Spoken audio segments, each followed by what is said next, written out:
NEET 2026 counselling के लिए MCC के रजिस्ट्रेशन स्टार्ट हो गए हैं। मैं आपको इस वीडियो में स्टेप बाय स्टेप प्रोसेस बताऊंगा कि आपको कौन से कॉलम में क्या फिल करना है। तो आप इस वीडियो को एंड तक देखिए, जरा भी स्किप मत कीजिए। अगर आप काउंसलिंग के बारे में जानकारी लेना चाहते हैं तो हमारी वेबसाइट chopra.neet.com है। उस पर बुक्स भी अवेलेबल हैं और काउंसलिंग पोर्टल भी अवेलेबल हैं। तो दोस्तों, मेरा नाम हरसाई चोपड़ा है। मैं पिछले 13 साल से मेडिकल काउंसलिंग करवाते आ रहा हूं। मैं आज इस वीडियो में स्टेप बाय स्टेप प्रोसेस बताऊंगा कि कैसे आपने फॉर्म फिल करना है, ताकि आपसे कोई किसी प्रकार की मिस्टेक ना हो, क्योंकि एक बार मिस्टेक होने से फिर बाद में वो प्रॉब्लम खड़ी कर देती है। तो सबसे पहले आपको mcc.nic.in की वेबसाइट पर विजिट करना है। जैसे ही आप विजिट करेंगे, वहां पर यूजी मेडिकल का टैब मिलेगा, आपको उस पर क्लिक करना है और नीचे कैंडिडेट एक्टिविटी बोर्ड में new registration for UG counselling 2026 लिखा है, इसके ऊपर आपको रजिस्ट्रेशन करना है। अगर आपने पहले रजिस्ट्रेशन नहीं किया है तो आपको न्यू कैंडिडेट रजिस्ट्रेशन पर क्लिक करना है। अगर इससे पहले इस साल के लिए आपने रजिस्ट्रेशन कर दिया है तो आप इसमें roll number, password, security pin डाल करके आप साइन इन भी कर सकते हैं।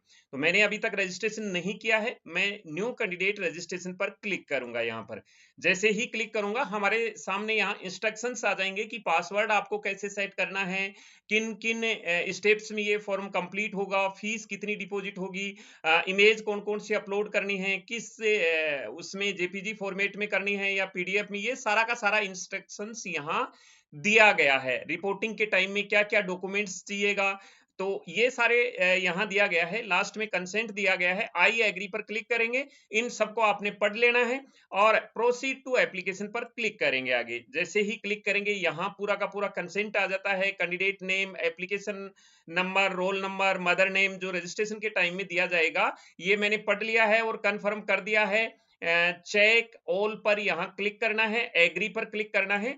तो जैसे ही एग्री पर क्लिक करेंगे, न्यू कैंडिडेट रजिस्ट्रेशन का फॉर्म ओपन हो जाएगा। तो यहाँ नीट यूजी रोल नंबर आपने फिल करना है, एप्लीकेशन नंबर फिल करना है, candidate name, mother name, date of birth यहाँ फिल करनी है। फिर ये कैप्चा डाल करके सबमिट पर क्लिक करना है। तो जैसे ही सबमिट पर क्लिक करेंगे, आपके यहाँ रोल नंबर शो होंगे, application number, candidate name, mother name, ये सारे शो होंगे। मोबाइल नंबर जब आपने नीट का एप्लीकेशन फॉर्म फिल किया था वो यहाँ शो होगा और ईमेल आईडी भी यहाँ लास्ट अक्सर शो होते हैं यहाँ पर। अब यहाँ आपने पासवर्ड क्रिएट करना है। पासवर्ड आपने इस प्रकार से क्रिएट करना है जिसमें एक कैपिटल लेटर हो, स्मॉल लेटर हो और इसके बाद में इसमें लेटर्स तो होंगे ही होंगे, फिगर भी हों इसमें। जैसे कि मान लो मैं यहाँ पर अपने एक एग्जांपल देता हूँ। जैसे मैं चोपड़ा @2013 कर रहा हूँ यहाँ पर, तो सी बड़ा कर दूंगा, HOPRA छोटा कर दूंगा, @ कर दूंगा और उसके बाद में आगे फिगर कर दूंगा। तो ये इस प्रकार से आपने पासवर्ड सेट करना है और यहाँ सिक्योरिटी पिन डालने के बाद सबमिट एंड नेक्स्ट करना है। तो जैसे ही सबमिट एंड नेक्स्ट करेंगे, आप फिर से आपके पास एक कंसेंट आ जाएगा। वो आगे के फॉर्म के लिए है कि ये मैं सारी डिटेल सही से फिल करूंगा। आपने सभी के ऊपर चेक कर देना है, टिक का निशान कर देना है और एग्री पर आपको क्लिक करना है। तो जैसे ही एग्री पर क्लिक करेंगे, आपका रजिस्ट्रेशन कंप्लीट हो गया है, आपकी एक स्टेप कंप्लीट हो गई है। अब आपको जो कंप्लीट करना है, एप्लीकेशन फॉर्म फिल करना है, क्वालिफिकेशन डिटेल डालनी है, अप्लाई फॉर सिलेक्शन करना है, कॉन्टैक्ट डिटेल, अपलोड डॉक्यूमेंट्स और फाइनल सबमिट कर देना है। तो सेकंड स्टेप एप्लीकेशन फॉर्म पर क्लिक करेंगे। यहाँ जैसे ही एप्लीकेशन फॉर्म पर क्लिक करेंगे, ये एप्लीकेशन फॉर्म आपका खुल जाता है। आपने यहाँ जेंडर सेलेक्ट करना है, नेशनलिटी सेलेक्ट करनी है। अगर आप एनआरआई अप्लाई करना चाहते हैं तो यस करना है, उसकी प्रायोरिटी देनी है। आपका रिलीजन क्या है यहाँ फिल करना है। इसके बाद कैटेगरी जो आपकी है वो फिल करनी है। यहाँ कैटेगरी में मैं आपको बता देता हूं कि अपग्रेड संभव है। जैसे आपने ओबीसी कैटेगरी फॉर्म फिल करते समय दे दिया था, आपका सर्टिफिकेट नहीं बना, तो आप जनरल से काउंसलिंग करवा सकते हैं। ऐसे ही ईडब्ल्यूएस, एससी, एसटी वाले कैंडिडेट अगर उनका सर्टिफिकेट अवेलेबल नहीं है और फॉर्म में उन्होंने कैटेगरी भरी थी और वो अब जनरल से काउंसलिंग करना चाहते हैं, तो इसमें जनरल का ऑप्शन भी आता है। अगर आपके पास सर्टिफिकेट है तो आप अपने कैटेगरी से करवाएं, लेकिन डाउन में नहीं होता है। अगर किसी कैंडिडेट ने एप्लीकेशन फॉर्म नीट का फिल करते समय जनरल कैटेगरी भरी थी और अभी वो ओबीसी का सर्टिफिकेट बन गया है या ईडब्ल्यूएस का बन गया है, तो वो करना चाहता है, तो वो शो नहीं होगा उस पे। जनरल कैटेगरी तो यहाँ जनरल ही शो होगी, बाकी के साथ जनरल भी होती है यहाँ पर। अब इसके बाद में आ गया आपको पीडब्ल्यूडी कैंडिडेट यहाँ अगर यस है तो यस कर देना, अदरवाइज नो कर देना। अगर आप एएफएमसी के लिए अप्लाई करना चाहते हैं तो आपको यहाँ यस करना है, अदरवाइज नो करना है। अगर आप एएफएमसी में एडमिशन लेना चाहते हैं तो जैसे ही रजिस्ट्रेशन करेंगे, ये आपके रजिस्ट्रेशन फॉर्म एएफएमसी को भेज दिए जाते हैं। फिर सारे आगे जो एएफएमसी का काउंसलिंग प्रोसेस है वो एएफएमसी द्वारा ही कंप्लीट किया जाएगा, वहां से ही कंप्लीट होगा। वो आपको कॉल किया जाएगा और फिर वहाँ जो भी उसके सिलेक्शन वगैरह टेस्ट वगैरह हैं वो वहाँ एएफएमसी के लिए किए जाएंगे। इसके बाद जैसे ही एएफएमसी के लिए आप यस करते हैं तो आपसे पूछते हैं कि क्या आपके पेरेंट्स आर्मड फोर्स में हैं, यदि हैं तो यस कर दें, अदरवाइज नो कर दें यहाँ पर। इसके बाद यहाँ आपको बैंक डिटेल फिल करनी है, बैंक का account holder name, account number, IFSC code, bank name और ब्रांच नंबर डाल के सेव एंड नेक्स्ट पर क्लिक करना है। जैसे ही सेव एंड नेक्स्ट पर क्लिक करेंगे ये स्टेप कंप्लीट हो गया। अभी क्वालिफिकेशन डिटेल्स आपको डालनी है, 12th की डिटेल यहाँ पर डालनी है। तो स्कूल ओब्लिक स्टेट पर जैसे ही क्लिक करेंगे यहाँ आपको 4 ऑप्शन मिलेंगे। सबसे पहले जामिया का मिलेगा, अगर आपने 11 12th जामिया से कर रखी है तो वो फिल करना है। दूसरा एनसीटी दिल्ली का मिलेगा, अगर 11 12th आपने दिल्ली से कर रखी है तो वो सिलेक्ट करना है। तीसरा एएमयू का मिलेगा, अगर आपने 11 12th एएमयू से कर रखी है तो वो सिलेक्ट करना है। चौथा ऑप्शन अदर का मिलेगा, अगर आपने इनमें से कोई भी 11 12th नहीं कर रखी है, अदर स्टेट से कर रखी है तो अदर करना है यहाँ पर। इसके बाद पासिंग स्टेटस करना है, पास्ड आएगा पास्ट कर देना है। अगर आप अपेयरिंग थे तो अपेयरिंग आएगा, लेकिन यहाँ पास्ट ही हो जाएगा। अभी तक तो सभी का रिजल्ट आ गया है 12th का। पासिंग ईयर देना है आपको, रोल नंबर 12th के भरने हैं यहाँ पर, कौन से स्टेट में आपने 12th पास की है, स्कूल का नेम एंड एड्रेस और स्कूल का पिन कोड। पिन कोड का मतलब पोस्टल कोड जो 6 डिजिट के होते हैं वो डालने हैं आपको।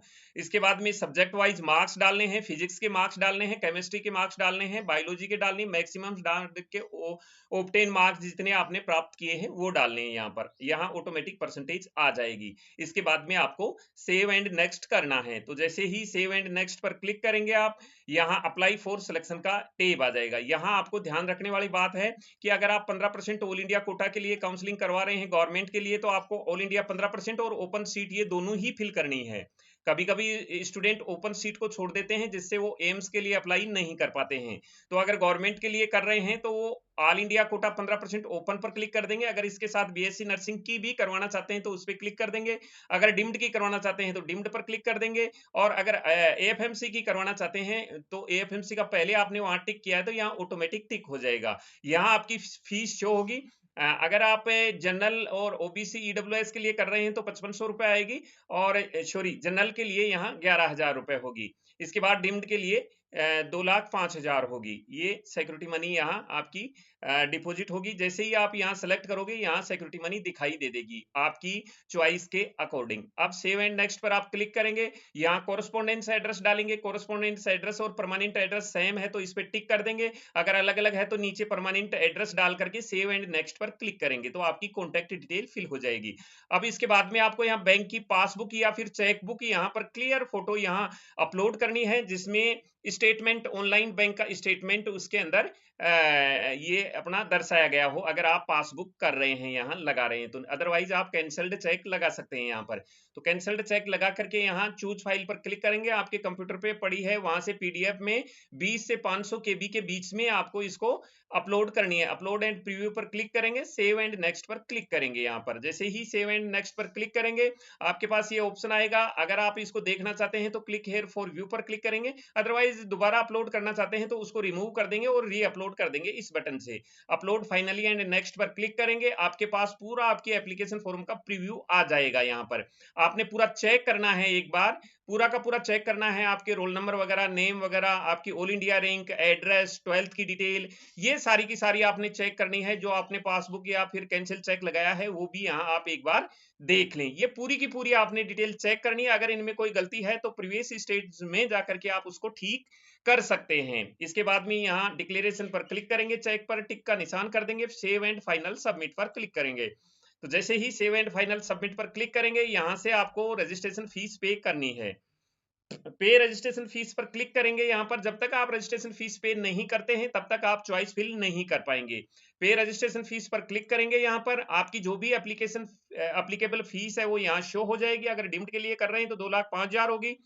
अगर आप जनरल कैटेगरी के लिए गवर्नमेंट के लिए कर रहे हैं तो 11,000 रुपए यहाँ होगा। ऑनलाइन पेमेंट पर यहाँ क्लिक करेंगे, जैसे ही क्लिक करेंगे ये सारे बैंक है, किन्हीं के भी थ्रू आप कर सकते हैं। यहाँ पर मैं यहाँ union bank of India gateway से करता हूँ, यूपीआई वगैरह भी सारा इसमें आ जाता है। प्रोसीड फॉर पेमेंट पर क्लिक करेंगे, जैसे ही प्रोसीड फॉर पेमेंट पर क्लिक करेंगे तो आपके पास में वही 3-4 ऑप्शन आएंगे। आप कार्ड से भी पे कर सकते हैं, नेट बैंकिंग से भी पे कर सकते हैं, क्रेडिट कार्ड से भी कर सकते हैं, डेबिट कार्ड से भी कर सकते हैं और यूपीआई से भी कर सकते हैं। यूपीआई का इसमें क्यूआर कोड मिलता है, क्यूआर कोड के जरिए भी आप पेमेंट कर सकते हैं। जैसे ही आप पेमेंट कर देंगे आपकी ट्रांजैक्शन डिटेल आ जाएगी, पेमेंट सक्सेसफुल का आपके पास मैसेज आ जाएगा। गो बैक पर क्लिक करेंगे, जैसे ही गो बैक पर क्लिक करेंगे तो आपके पास में ऐसा इंटरफेस आ जाएगा, आपका फॉर्म कंप्लीट हो चुका है। अगर आप प्रिंट लेना चाहें तो कैंडिडेट प्रोफाइल में जाकर के अपना प्रिंट ले सकते हैं। अभी जब आपके पास में आपने ओटीपी डाले थे, जब रजिस्ट्रेशन करते समय पासवर्ड चूज किया था, तो यहाँ मोबाइल नंबर से अगर आपने डाले थे तो मोबाइल नंबर वेरीफाई हो गया है। अगर ईमेल आईडी भी वेरीफाई करना चाहते हैं तो वेरीफाई और ईमेल आईडी पर क्लिक करके वेरीफाई कर सकते हैं ईमेल आईडी भी।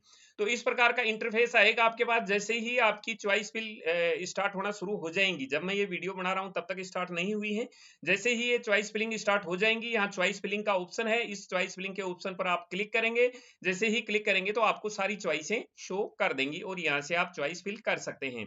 तो ये स्टेप बाय स्टेप रजिस्ट्रेशन का प्रोसेस था, कहीं आपको मिस्टेक नहीं करनी है। कोई भी दिक्कत होती है तो आप प्रीवियस रजिस्ट्रेशन से रजिस्ट्रेशन कर सकते हैं। अगर फिर भी आपके पास कोई मिस्टेक हो जाती है तो घबराने वाली बात नहीं है, इसमें रीसेट रजिस्ट्रेशन का भी ऑप्शन आता है, आप रीसेट रजिस्ट्रेशन भी कर सकते हैं। लेकिन आपको ध्यान रहे कि रीसेट रजिस्ट्रेशन आप सिर्फ एक ही बार कर सकते हैं, वो सेकंड राउंड हो या थर्ड राउंड हो। अगर आपने अभी रीसेट रजिस्ट्रेशन का ऑप्शन ले लिया तो बाद में आप नहीं ले पाएंगे। अगर आप स्विच करते हैं, जैसे गवर्नमेंट से डिम्ड में स्विच करते हैं, तो उसकी कंडीशन में भी आपको रीसेट रजिस्ट्रेशन करना होगा। तो आप ध्यान रहे कि सही से डिटेल फिल करें, रजिस्ट्रेशन रीसेट का ऑप्शन एक ही बार यूज करें, हो सकता है आपको आगे काम आए वो। तो ये डिटेल्स थी सारी, बाकी जैसे ही अपडेट होगी मैं आपको इन्फॉर्म कर दूंगा। मिलेंगे नई अपडेट के साथ नए वीडियो में। लेकिन जाते जाते ये बता देता हूं कि अगर आपको काउंसलिंग के बारे में जानकारी लेनी है तो chopraneet.com की वेबसाइट पर विजिट करके हमारी पर्सनल काउंसलिंग भी ले सकते हैं, और इसके बाद में बुक्स वगैरह और काउंसलिंग पोर्टल भी है, उसकी भी हेल्प ले सकते हैं। तो मैं आपसे लेता हूं विदा। जय हिंद।